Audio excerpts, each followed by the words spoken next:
Hello, আসসালামু আলাইকুম। সবাইকে আমন্ত্রণ জানাচ্ছি আমার শখের ব্লগ চ্যানেলে। আপনারা নিশ্চয়ই সবাই ভালো আছেন। হ্যাঁ, আমিও ভালো আছি।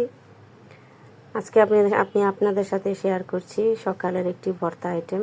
আসলে সকালে নাস্তায় গরম গরম ভাতের সাথে ভর্তা হলে কিন্তু খাবারটা জমে যায়।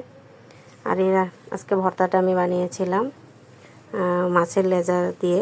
আসলে মাছের ভর্তা যেহেতু লেজগুলো থাকে, এগুলো খাওয়া হয় না, তাই আমি ওগুলো বেশিরভাগই ভর্তা বানিয়ে খাই। আর ভর্তার জন্য মাছের যে লেজ থাকে, আমি লেজটা একটু বড় সাইজের রেখে আর এটাকে পাতলা পাতলা করে আমি হলুদ মরিচ মাখিয়ে তেলে ভেজে নিয়েছি। সেটা আর আপনাদের সাথে দেখালাম না। আর এখন বাটনার মধ্যে বসে গেলাম। আর প্রথমে আমি মরিচ দিয়ে দিলাম, এখানে গোটা কয়েক শুকনো মরিচ আর কাঁচা মরিচ লবণ দিয়ে পিষে নিলাম। তারপরে আমি এখন মাছগুলো দিয়ে দিচ্ছি। আর মাছগুলো কিন্তু গরম গরমই ছিল, তাই মচমচাও ছিল। বাটনা দিয়ে ডলা দিতেই আসলে এগুলো খুব গুঁড়ো গুঁড়ো হয়েছিল।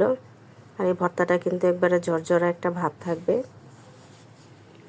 এগুলোকে মোটামুটি আমি গুঁড়ো করে নিয়ে কাঁটাগুলো কিন্তু আমি বেছে নিয়েছি। তারপরে দিয়ে দিলাম কুচানো পেঁয়াজ। আর পেঁয়াজটাকে এখন মাছের সাথে ভালোভাবে মিক্স করে নিচ্ছি। মোটামুটিভাবে মিক্স করে নিলে হবে। আর এখন দিয়ে দিলাম ধনিয়া পাতা কুচি। ধনিয়া পাতাটা দিয়েও আমি এখন ভালোভাবে মিক্স করে নেব।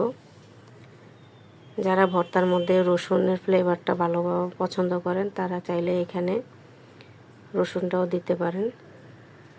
আর এখন আমি দিয়ে দিলাম লেবুর রস, ছোট এক টুকরো লেবু, এটা থেকে রস বের করে দিয়ে দিচ্ছি।